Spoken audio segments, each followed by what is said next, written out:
20절에서 22절 말씀입니다.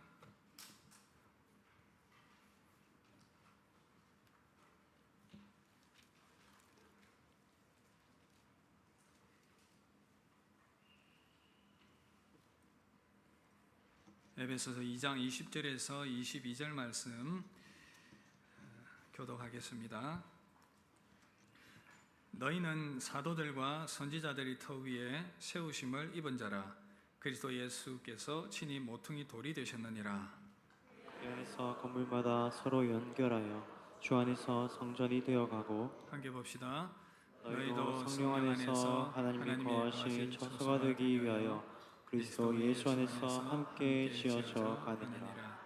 아멘. 기도하겠습니다. 하나님 아버지, 이 시간 주의 말씀 앞에 섭니다. 우리의 마음 문을 여시고 말씀하시는 주의 음성을 이 시간 듣는 시간 되게 하여 주시옵소서. 주님의 뜻을 발견하며 주님의 뜻에 순종하는 믿음의 사람으로 우리를 세워 주옵소서. 우리 주 예수님 이름으로 기도드립니다. 아멘. 할렐루야. 에베소서 말씀으로 함께 말씀을 나누고 있습니다. 오늘 8번째, 어떻게 교회를 세워갈까요? 하는 제목입니다. 우리나라는 아시다시피 짧은 시간 안에 고도의 성장과 발전을 이루었습니다. 그러다 보니 시간이 좀 지나니까 여기저기서 부작용들도 적잖게 일어났었습니다. 특별히 1990년대를 돌이켜보면 제법 많은 시간, 과거의 시간이 거슬러 올라가게 되는데, 그때 참 여러 가지 일들이 있었습니다. 1994년에 서울 한가운데 강남과 강북을 잇는 성수대교가 갑자기 멀쩡한 다리가 내려앉아 버렸습니다. 그래서 많은 사람들이 죽었죠. 32명이 죽고 17명이 다쳤다, 그런 보고가 있습니다. 그 다리를 연결하는 이음새를 제대로 연결하지 못했고, 공사 자체가 부실공사였기 때문에 그런 일이 일어났다고 합니다. 또 그 다음 해 95년이었죠. 6월 달이었는데 삼풍백화점이 무너졌습니다. 여러분 아마 다 기억하실 거예요. 이 충격적인 이 사진, 장면들, 얼마나 많은 사람이 다치고 죽었는데 1,500명의 사람들이 죽거나 다치는 그러한 일들이, 엄청난 일이 일어났는데 부실공사가 원인이었습니다. 부실공사, 제대로 재료를 쓰지 않았고, 또 불법 증축을 했고, 4층 건물로 지었는데 5층으로 증축을 했고, 백화점 용도가 아니었는데 백화점 용도로 변경을 하면서 여러 가지 많은 그런 이 문제들이 일어나게 되었습니다. 기둥 크기도 작았고, 이 바닥 철근과 기둥 철근을 연결하는 이런 모든 부분들에서 부실함이 있었기 때문에 이런 엄청난 사고가 일어났습니다. 우리가 이때에 라이브로 사람들을 구하는 그 장면들이 중계가 되고 참 안타까운 마음으로 한 명이라도 더 구조되면 좋겠다, 그런 조바심을 냈던 기억들이 있습니다. 여러분, 우리 신앙도, 제가 왜 이 이야기를 하냐 하면, 우리 신앙도 집을 짓는 것과 유사합니다. 잘 짓지 않고 부실공사를 하게 되면 여지없이 무너져 버립니다. 예수님께서 마태복음 7장에서 이 부분을 잘 말씀을 해주셨어요. 비유를 하지 않았습니까? 나의 말씀을 듣고 잘 지켜 행하는 자가 어떻게 해요? 반석 위에 집을 지은 자와 같다. 그렇지 않으면 모래 위에 지은 집을 지은 것과 같다 말씀하셨습니다. 평소 때는 모르는데 많은 어려움들이 닥칩니다. 비가 오고 물이 나고 바람이 불고 그러면 어떻게 됩니까? 반석 위에 지은 집은 괜찮습니다. 견뎌내지만 모래 위에 지은 집은 여지없이 무너져 버립니다. 예수님께서 이 말씀을 하셨습니다. 그래서 우리는 모두가 다 신앙의 집을 지어가는 사람들입니다. 집을 잘 지어야 될 줄 믿습니다. 집을 잘 지어야 됩니다. 우리 개인의 집뿐 아니라 교회도 함께 믿음 안에서 잘 지어져 나가야 된다는 것입니다. 그래서 우리가 성도들이 이 신앙의 집을 잘 지어야 하는데, 그 이유가 뭐냐 하면, 우리 믿음을 지킬 뿐 아니라 지난주 말씀과 연결해 보면 우리가 하나님의 거하실 처소가 되기 때문에 하나님이 온전히 거하시고 능력 있게 임재하시는 그런 좋은 처소가 되기 위해서 이 집을 잘 지어야 된다, 그 말입니다. 교회 또한 그러하다는 것이죠. 그래서 잘 지어야 온전한 하나님의 처소가 되는데, 어떻게 튼튼하게 지을 수가 있겠습니까? 건물을 짓는 예를 한번 들어보면 어떤 건물이 튼튼한 건물이죠? 딱 머릿속에 쉽게 떠오르는 것은 일단 기초가 튼튼하다, 집안이 단단하다, 그겁니다. 그 다음에 이 기둥과 연결하는 이 벽체가 튼튼하게 세워지게 됩니다. 그리고 또 그 모든 것들을 연결하는 그러한 연결이 또 잘 되어져 있을 때에 집은 튼튼한 집이다, 그렇게 말할 수가 있겠지요. 그렇다면 우리 신앙의 집, 교회는 어떻게 튼튼하게 세워질 수 있을 것인가? 오늘 말씀을 통해서 연결시켜 본다면 이 건축, 이 집이 튼튼하게 지어지는 것과 비슷하게 좀 연결을 해서 오늘 말씀을 한번 연결시켜 보도록 그렇게 하겠습니다. 생각을 해보니 어떤 개인과 또 교회는 좀 더 튼튼한 집이 있어요. 분명히 신앙이 튼튼한 사람이 있고, 교회도 굉장히 약한 교회가 있는가 하면 튼튼한 교회가 있습니다. 초대 교회를 봐도 알 수 있지 않습니까? 요한계시록 그 교회들, 제가 지난번에도 여러분 말씀드렸는데 교회들마다 특징이 다르고 또 이 튼튼한 정도가 다르더라는 겁니다. 개인도 마찬가지고. 그래서 우리는 거룩한 욕심을 좀 가져보면 좋겠습니다. 우리 자신이, 그리고 우리 교회가 좀 더 튼튼한 교회, 그래서 하나님이 거하실 온전한 처소가 될 수 있기를 기대해 봅니다. 하나님의 온전한 처소가 되기를 기대해 봅니다. 어떻게 우리가 튼튼하게 이 집을 세워 나가야 되겠습니까? 세 가지로 말씀드리겠는데, 첫 번째는 예수님이 교회의 중심과 기초가 되어야 합니다. 함께 따라합시다. 예수님이 중심이십니다. 먼저 이 건물이 튼튼하려면 이 바른 중심 위에, 기초 위에 세워져야 되는데, 2장 20절 오늘 말씀 보니까 예수님께서 친히 모퉁이 돌이 되셨느니라, 그렇게 말씀합니다. 요즘 이제 이 모퉁이 돌을 가지고 건축을 잘 안 하는데 새로운 현대공법이 많이 있어서, 이전에는 이 모퉁이, 저는 뭐 전문가가 아니라 잘 모르는데 자료를 찾아보니 이 모퉁이 돌을 중심으로 건물의 방향과 이 형태가 결정이 된다고 합니다. 그래서 모퉁이 돌을 어떻게 놓느냐가 건물의 전체적인 방향과 형태를 잡기 때문에 기준이 된다는 거예요. 건물의 기준이 되는 것이 모퉁이 돌이라는 거. 그리고 또 건축을 하고 나면 모퉁이 돌에다가 그 소유자의 이름을 적는다고 합니다. 이 집은 누구의 것이다, 이렇게 소유를 적는다고 해요.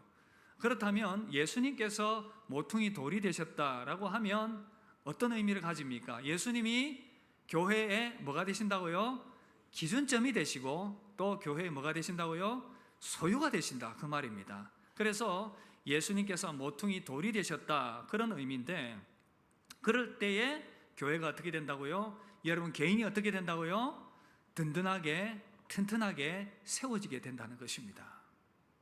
그런데 만약 예수님이 아닌 다른 누군가 혹은 무엇이 이 기준이 되려고 하면 교회가, 개인이 혼란에 빠지게 됩니다. 중고등학교 다닐 때 체육 시간이나 교련 시간도 기억이 나는데, 운동장 아이들이 막 흩어져 있으면 선생님이 뭐라고 얘기합니까? 야, 기준 잡아. 그러면 어떻게 합니까? 기준! 그러면 그 기준을 중심으로 일사불란하게 줄이 딱 이렇게 세워지게 됩니다. 근데 좀 정신 안 차리고 얘 보고 기준하라 그랬는데 엉뚱한 애가 기준하면 기준이 막 여러 군데 생겨가지고 막 혼돈이 오는 것입니다. 어떤 애들은 기준을 못 잡아가지고 여기저기서 막 헤매는 아이들도 있습니다. 기준이 세워지지 않을 때에 혼돈이 있습니다. 교회의 중심, 기준이 예수님이 되지 않을 때에 문제가 되는데, 초대교회가 딱 그 모습이었는데, 초대교회, 고린도 교회가 딱 그 모습이었습니다. 어떤 모습이었죠? 누구는 얘기합니다. 나는 바울파다. 나는 바울이 좋다. 바울파다. 아니다. 나는 말씀을 잘 가르치는 아볼로 선생을 기준으로 삼겠다. 또 어떤 사람은 얘기해요. 아니야. 반석이 되는 베드로가 최고야. 그러면서 교회가 기준이 다 헷갈려가지고 혼돈을 경험하게 되는 그런 상황이 펼쳐졌습니다. 여러분, 이 시대에 교회가 많은 어려움을 겪는 경우들이 있는데, 그 경우들을 자세히 보면 예수님이 기준이 되어 있지 않고 기초가 되어 있지 않기 때문에 많은 문제들이 일어나게 됩니다. 예수님이 기준이 되지 않으면 다른 누군가가 그 자리를 차지하려고 한다든지, 아니면 어떤 물건이나 이념이나 전통이나 이런 것들이 그 자리를 차지하려고 합니다. 심지어는 나 자신도 그럴 수 있겠죠. 여러분 자신도 여러분 자신을 기준으로 삼고 예수님을 기준으로 삼지 않아요. 개인의 신앙과 신앙을 세워나가는 데 있어서 나 자신을 기준으로 삼아서 나 중심적으로 나가다 보면 혼돈이 옵니다. 그래도 교회 안에 어떤 유력자가 중심이 되려고 합니다. 그런 면에서 본다면 이 담임 목사가 제일 위험하지 않겠습니까? 그런 위험에 노출되어 있습니다. 저는 주님의 부르심 따라서 성북교회 파견이 되었죠. 교회의 리더로 세움을 받았는데, 그러다 보니 예수님보다 내가 더 앞장서서 중심이 되려고 할 수가 있지 않겠습니까? 그러나 진정한 주인은 예수님이십니다. 그래서 제가 앞장서서 섬기는 것은 맞지만 저도 주인 되신 주님을 섬기는 종에 불과합니다. 그래서 우리는 항상, 저도 그렇고 겸손하게 주님이 주인 되시도록 저도 기도하고 있습니다. 어디 저뿐이겠습니까? 어느 특정 개인이나 혹은 집단이 영향력을 행사를 해서 예수님 자리를 차지하려고 한다면 교회가 대혼란에 빠지게 됩니다. 사람뿐이겠습니까? 돈이 중심이 되려고 합니다. 교회를 이끌어가는 힘이 돈에 있다. 그래서 돈을 중심으로 교회를 이끌어가려고 하는 그러한 모습들. 돈이 실제로 필요하지요. 교회를 움직여 나가는 중요한 도구이지만 어느 순간인가 예수님 자리를 또 차지하고는 혼돈을 가져오게 만듭니다. 돈 중심으로 사람이 모이고 돈을 붙들려고 할 때에 많은 문제가 생겨나게 되는 것입니다. 그런가 하면 이 집단의 권력과 이해관계 중심이 될 수 있어요. 예수님보다 나와 이해관계가 있는 사람과 집단이 더 중요합니다.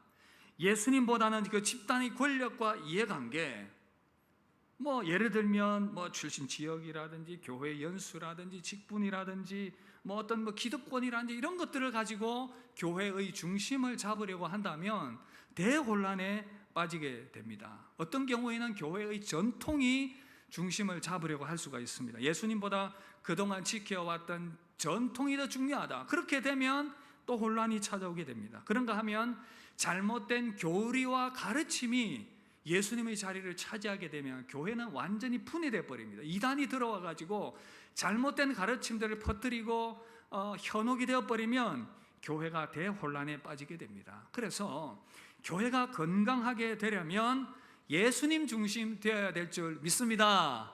함께 따라합시다. 예수님이 교회의 중심이십니다. 그렇다면 예수님이 교회의 중심이 되기 위해서 우리에게 필요한 것은 뭐냐, 이런 인식들을 계속 해야 되겠지만 우리에게 필요한 것은 말씀에 대한 지식과 순종입니다. 말씀이 우리 안에 든든하게 세워져야 이런 혼돈이 일어나지 않습니다. 20절 말씀 보시면 너희는 사도들과 선지자들의 터 위에 세우심을 입은 자라. 사도들과 선지자들의 터란 예수님의 그 복음 중심적인 말씀을 말하는 것입니다. 성경 말씀을 말하는 것입니다. 진리의 말씀을 말하는 것입니다. 그래서 어떤 다른 것이, 예수님 외에 다른 것이 중심을 잡으려고 할 때에 말씀을 통해서 딱 기준을 잡고 말씀이 말씀하시는 대로 하면 예수님 중심으로 기준이 잡히게 되어 있어요. 그래서 우리에게 필요한 것은 마음의 중심이 예수님을 향할 뿐 아니라 하나님의 말씀이 우리 안에 채워져야 바른 중심으로 교회가 세워질 수 있다는 것입니다. 여러분, 개인이 또한 그렇게 세워질 수가 있습니다. 히브리서 4장 13절 시험 치면서 우리 외우지 않습니까? 퀴즈 대회 함께 읽어봅시다. 시작. 하나님의 말씀은 살아있고 활력이 있어 좌우의 날선 어떤 권보다도 예리하여 혼과 영과 관절과 골수를 찔러 쪼개기까지 하며 또 마음의 생각과 뜻을 판단하나니. 하나님의 말씀이 마음의 생각과 뜻을 판단하나니 말씀합니다. 그러니까 지금 우리 개인과 교회 안에서 예수님 중심의 기준이 아닌 것이 무엇인가가 말씀을 통해서 드러나게 될 것이고, 바른 말씀이 그것을 얘기해 줄 때에는 어떻게 해요? 다시금 예수님 중심으로 바로 잡으면 되는 것입니다. 여러분들의 개인에게 혹은 우리 교회 안에 혹시 다른 기준이 있습니까? 모든 잘못된 기준을 말씀으로 바로잡아서 예수님 중심되는 여러분들과 우리 교회가 되기를 주의 이름으로 축복합니다. 그럴 때 우리는 더욱더 하나님의 거하실 온전한 처소가 될 수 있을 것입니다. 예수님 중심으로 기초로 든든하게 세움받는 저와 우리 교회 되기를 주의 이름으로 축복합니다. 이것이 첫 번째입니다. 바로 예수님 중심 되자. 이것이 바른 주님이 거할 그 처소가 되는 방법이다. 두 번째는 각 성도들의 은사들이 잘 연결이 되어야 됩니다. 함께 따라합시다. 은사가 잘 연결되어야 합니다. 잘 연결되어야 합니다. 튼튼한 건물은 이 벽과 기둥이 튼튼합니다. 이 벽이 구성되기 위해서는 각각의 벽돌이 있어야 되지 않겠습니까? 이 벽돌이 잘 그렇게 세워지게 되고 그 위에 이렇게 벽을 바르게 되겠죠. 이 벽이 생겨나게 되는데, 이 벽돌, 각자의 벽돌 역할을 하는 것이 바로 저와 여러분들입니다. 오늘 말씀 보니까 서로 연결하여 함께 지어져 가느니라. 각각의 벽돌이 모여서 이 벽을 이루는 것처럼 성도 각각의 은사들이 하나씩 모여서 교회를 아름답게 세워가게 된다는 것입니다. 하나님께서는 성도들이 교회를 세워나갈 수 있도록 하기 위해서 각각 사람들에게 은사와 능력과 재능을 주셨습니다. 에베소서 4장 7절 보시면 함께 읽읍시다. 우리 각 사람에게 그리스도의 선물의 분량대로 은혜를 주셨나니. 선물의 분량대로 은혜를 주셨나니. 이것이 이제 은사를 말하는데, 우리 각각 성도들이 이 벽돌의 역할을 잘 할 수 있도록 하기 위해서 우리 각자에게 은사를 주셨다, 그렇게 말씀합니다. 그렇다면 우리가 이 은사가 벽돌 역할을 하면서 잘 역할들을 감당해야 될 텐데, 어떻게 하면 이 벽돌의 역할을 잘 해낼 수가 있겠습니까? 건축하기 좋은 벽돌의 역할과 특징이 있는데 무엇이겠습니까? 먼저는 돌은 주인이 놓고 싶은 곳에 놓여야 됩니다. 주인이 놓아야 할 곳이 있어요. 우리 주님이 보실 때에 놓기를 원하는 곳이 있단 말이에요. 그런데 그 위치에 잘 놓여야 되는데, 돌이 마음대로 원하지 않습니다. 나는 다른 데 가겠습니다. 저기 가겠습니다. 여기 놓으라 그래. 저기 가겠습니다. 그러면 안 된다는 거예요. 주님이 맡기신 그 일들, 그 지켜야 할 자리들, 그곳에서 은사를 잘 발휘해서 최선을 다하는 것, 그리고 다른 사람의 어떤 것을, 자리를 탐하지 않는 것, 선을 지키는 것, 이것도 필요합니다. 그래서 돌은 주인이 놓고 싶은 위치에 놓여서 그 역할들을 거기서 잘 감당해내는 것, 이것이 필요합니다. 두 번째는 돌은 모양과 크기와 재질이 다르고 각각 다른 기능을 한다는 것. 그러니까 각각의 은사가 다양하게 주어졌고, 그렇기 때문에 다른 사람의 은사들과 역할들을 존중해 주는 것, 이것이 필요합니다. 질투하고 깔아내리고 뭉개고 그러는 것이 아니라 각각의 특징들이 있기 때문에 존중해 주는 것, 그것이 우리의 모습이어야 한다는 것입니다. 세 번째는 돌은 서로 잘 연결이 되어야 됩니다. 잘 연결되어야 돼요. 각자 이렇게 흩어져서 삐죽거려서도 안 되고, 각자 흩어져 버리면 건물이 제대로 연결이 되지 않습니다. 그래서 은사는 어떻게 해요? 서로 잘 연결되고 협력되어야 아름답게 교회가 든든하게 세워질 수 있다는 것입니다. 그리고 네 번째는 필요에 따라 돌은 다듬어질 수도 있습니다. 주인이 보기에 여기에 들어가야 되겠는데 좀 다듬어야 돼요. 다듬어서 거기에 놓아야 됩니다. 그렇다면 이제 정을 가지고 망치를 가지고 돌을 두드려서 다듬습니다. 주님이 보실 때 우리 안에 모난 것들, 모난 성격들, 모난 모양들이 있을 수가 있습니다. 보다 더 좋은 벽돌이 되기 위해서 우리 주님이 다듬어 나가시는 과정들이 있습니다. 때로는 그 과정들이 아프기도 하고 때로는 힘들기도 하겠지만, 다듬어져야 할 때 다듬어져야 합니다. 그럴 때에 주님이 쓰시는 요긴한 도구가 될 수가 있습니다. 이 다듬어지는 과정이 있다면 거기에 잘 통과하셔서 아름다운 벽돌로, 은사로 세움받게 되기를 바랍니다. 교회는 이렇게 우리 각자의 섬김과 은사의 섬김에 의해서 이루어지게 된다는 것, 그래서 주어진 은사를 잘 발휘해서 좋은 벽돌이 되어서 교회를 든든하게 세우는 여러분 각자가 되시기를 주의 이름으로 축복합니다. 마지막 세 번째가 있는데, 그것은 바로 성령 안에서 교회는 강하게 연결되어야 한다는 것입니다. 함께 따라합시다. 성령 안에서 강하게 연결되어야 합니다. 성령 안에서 강하게 연결되어야 합니다. 교회가 하나님의 거하실 처소가 되기 위해서 성령 안에서 강하게 연결이 되어야 합니다.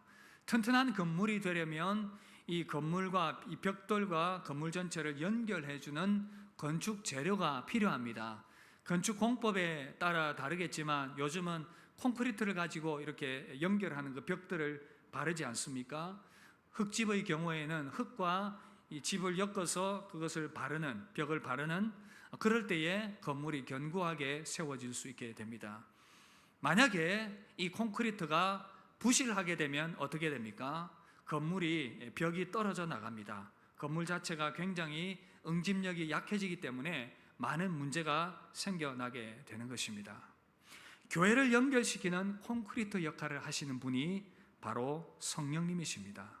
성령님께서 성도들을 각각 연결시켜 주시고 하나 되게 하셔서 주님이 갈 처소로 만들어 가십니다. 22절, 우리 지난주에 이 한 절 가지고 말씀을 들었는데 함께 읽읍시다. 시작. 너희도 성령 안에서 하나님이 거하실 처소가 되기 위하여 그리스도 예수 안에서 함께 지어져 가느니라. 여러분, 교회는 그래서 성령 안에서 성령으로 충만해져야 합니다. 그래야 강하게 연결될 수가 있습니다. 성령의 은혜와 역사가 우리 안에 강하게 역사하지 않으면 우리의 응집력이 굉장히 떨어져 버립니다. 콘크리트가 점성이 없으면 건물이 푸석푸석 떨어지는 것처럼 마찬가지로 교회 안에 성령의 은혜와 역사가 강하게 일어나지 않으면 서로 간의 연결이 굉장히 약해지게 됩니다. 개인의 신앙도 마찬가지입니다. 성령의 은혜가 떨어지면 주님과의 연결고리가 약해지면서 신앙이 메말라가게 되는, 그래서 오늘 말씀에도 너희도 성령 안에서 그렇게 말씀합니다. 성령 안에서 그렇게 잘 연결되어야 한다는 것이죠. 그리고 또 함께 지어져 가느니라, 이 원어가 시노이코노 메이스테, 긴 단어인데 현재 수동태형이 사용이 되었습니다. 수동태가 사용된 이유가 뭐냐면 우리 스스로 되는 것이 아니라 성령께서 우리를 연결시켜 주셔야만이 가능하기 때문에, 성령께서 우리를 도우셔야만 가능하기 때문에 이렇게 말씀하신 것입니다. 개인의 신앙도 마찬가지고 우리 교회도 마찬가지고 성령의 은혜가 강하게 역사하지 않으면 도저히 견고하게 하나로 연결될 수 없다는 것입니다. 화합하고 하나가 되어야 되는데 불편한 마음과 모든 악한 생각들과 하나 되지 못하게 하는 그런 마음들, 성령이 강하게 역사하지 않으면 이 모든 것들이 소멸되지 않습니다. 그러나 성령께서 역사하실 때에 하나님의 은혜가 우리 가운데 임하게 되고 성령의 열매로 말미암아 하나됨이 더욱더 강하게 이루어지게 되는 것입니다. 갈라디아서 5장 22절을 함께 읽읍시다. 오직 성령의 열매는 사랑과 희락과 화평과 오래 참음과 자비와 양선과 충성과 온유와 절제니 이 같은 것을 금지할 법이 없느니라. 성령의 열매를 가만히 보시면 우리 개인의 내면의 부분뿐 아니라 사람들과의 관계 가운데서 화평하고 사랑하고 하나 되는 모든 것들이 이 열매의 대부분 다 나타나고 있어요. 성령의 은혜가 충만하게 임할 때에, 성령의 열매가 우리 심령 가운데 역사하게 될 때에 서로 사랑하게 되고 서로 기뻐하게 되고 화해하게 되고 화평하게 되고 서로를 불쌍히 여기게 되고 온유하게 되고 인내하게 되고 절제하게 되는 이러한 은혜가 나타나게 되는 것입니다. 성령의 은혜와 능력이 개인과 교회 가운데 역사할 수 있기를 바랍니다.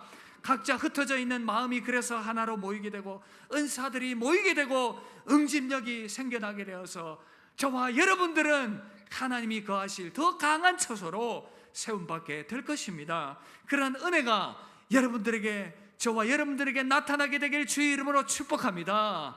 성령의 은혜로 말미암아 우리는 그렇게 세워져야 하는 것입니다. 그런가 하면 또 성령 충만해야 하는 이유는, 교회는 성령 충만해야 계속해서 성장해 갈 수 있기 때문인 것입니다. 시노이코노메이스테, 이 단어가 생물의 성장을 표현하는 데 사용이 되었어요. 교회는 그러니까 단순히 건물이 아니라 생명체요 유기체라는 것입니다. 우리의 신앙이 그렇고 개인의 신앙이 그러하고 교회가 그러하다는 것입니다. 그래서 교회는 내적으로 외적으로 성장해 나가야 됩니다. 그래야 우리 교회가 하나님이 더욱더 거하실 처소가 될 수 있다는 것입니다. 하나님의 거하실 처소가 되기 위해서 먼저는 우리의 신앙이 성장해 나가야 됩니다. 그리스도의 장성한 분량까지 자라나가는 것, 동시에 우리는 하나님이 거하실 처소가 되기 위해서 에베소 교회에서 말씀하는 것처럼, 계속해서 말씀하는 것처럼 에베소 지역의 이방인들이 들어와서 하나님의 거하실 처소가 유대인뿐 아니라 이방인에게도 확장되어져 나가는 것, 성도의 그래서 영적인 개인 성장뿐 아니라 구원받는 수가 계속해서 늘어나서 하나님의 거하실 처소가 겨자씨처럼 누룩처럼, 우리 주님이 비유하셨던 것처럼 겨자씨가 자라나는 것처럼 누룩이 퍼져나가는 것처럼 성장해 나가는 것, 하나님의 거하실 처소가 개인적으로 또한 외적으로 성장해 나가는 것, 이것이 하나님이 뜻하시고 계획하신 교회의 모습이라는 것입니다. 교회가 이렇게 영적으로 개인이 성장하고 또한 외적으로 성장해 나가기 위해서 필요한 것이 무엇입니까? 바로 성령의 은혜와 도우심이라는 것입니다. 생물이 자라나가는데 영양분이 필요한 것처럼 성도가 영적으로 성장하고 교회가 하나님이 가실 처소가 확장되어져 가기 위해서는 영적인 은혜가 공급되어야 되는데 그 일을 하시는 분이 바로 하나님의 영이신 성령님이시라는 것입니다. 성령께서 영적인 은혜를 내외적으로 충만하게 공급해 주셔야 우리 믿음도 성장할 뿐 아니라 교회도 외적으로 성장해 나가게 된다는 것입니다.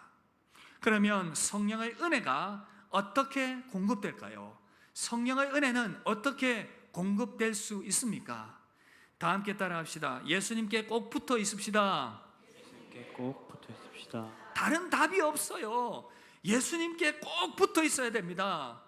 요한복음 15장 5절 함께 읽읍시다. 시작.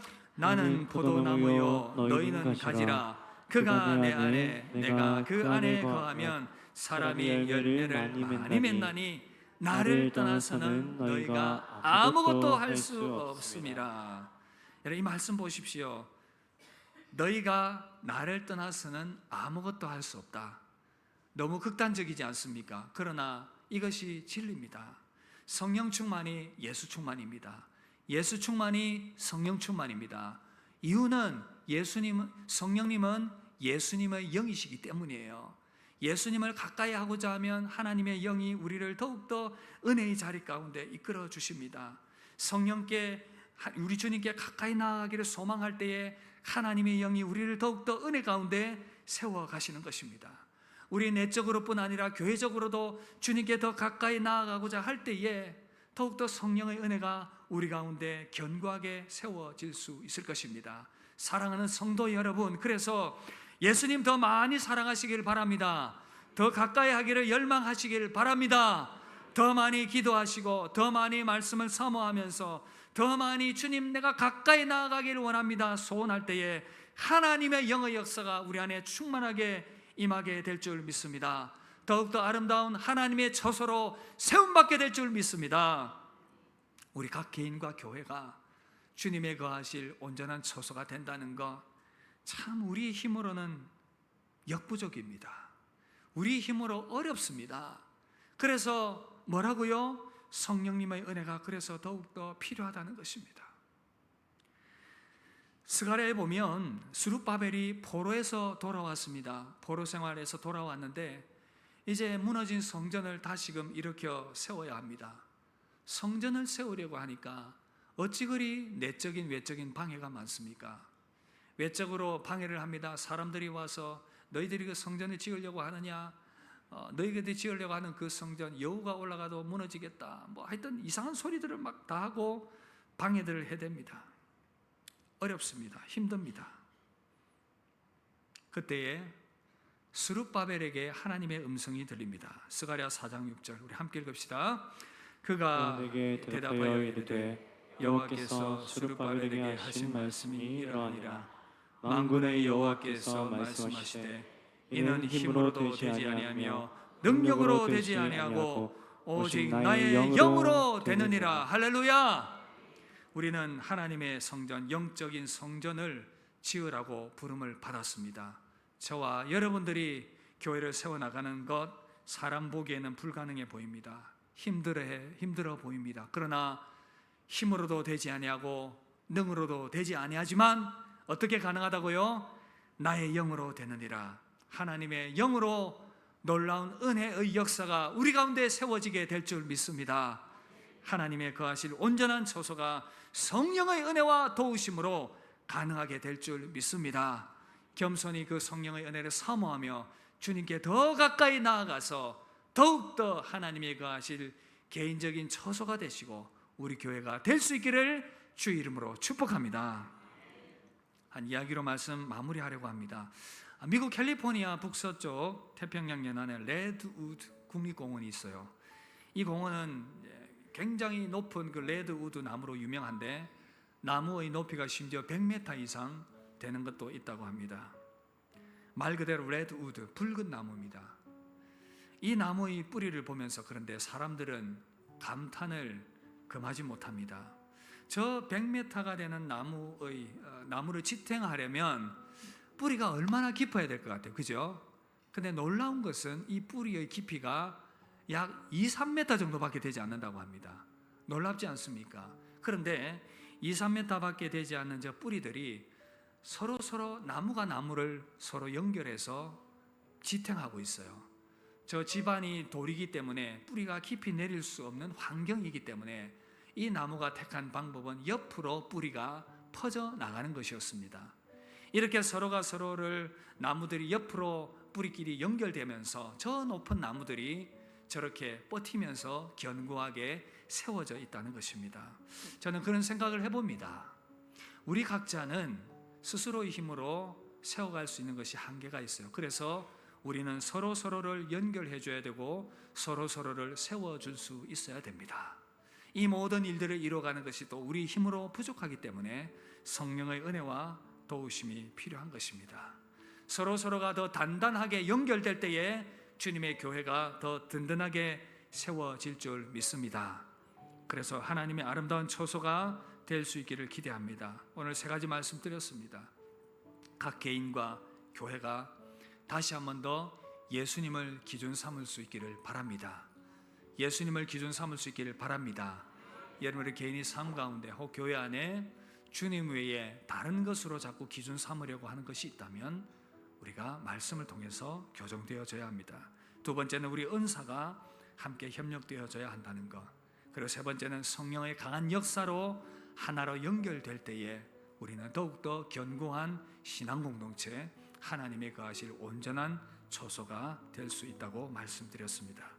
이런 아름다운 모습으로 하나님의 거하실 온전한 처소, 든든한 처소가 되는 여러분 개인과 우리 교회 되기를 주 예수 이름으로 축복합니다. 우리 함께 찬양합시다. 오늘 말씀 준비하다가 우리 이 찬양 함께 불렀으면 좋겠다 그런 마음이 들었습니다. 우리는 주님의 움직이는 교회 이렇게 찬양하고 우리 합심해서 한번 기도하도록 하겠습니다.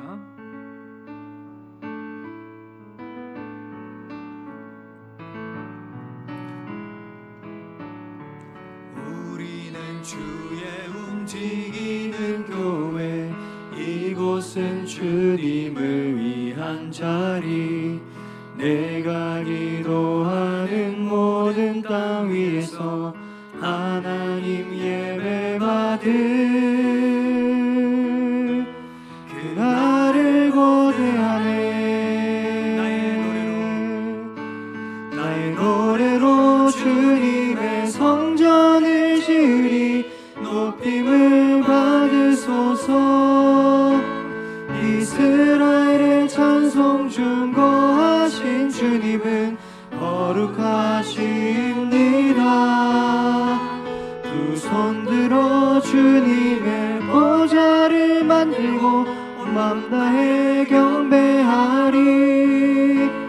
그 날개 사이에 임하신 것처럼 내 위에 임하소서. 하나님 우리가 이곳에 섰으니 이 땅을 치유하소서. 하나님 우리가 어디에 있든지 주를 높이리라. 열방들아 주님을 송축할지어다. 그 발 아래 입맞추라. 영원한 통치자 주 예수 그리스도, 그는 위대하신 왕. 하나님 우리가 이곳에 섰으니 이 땅을 치유하소서.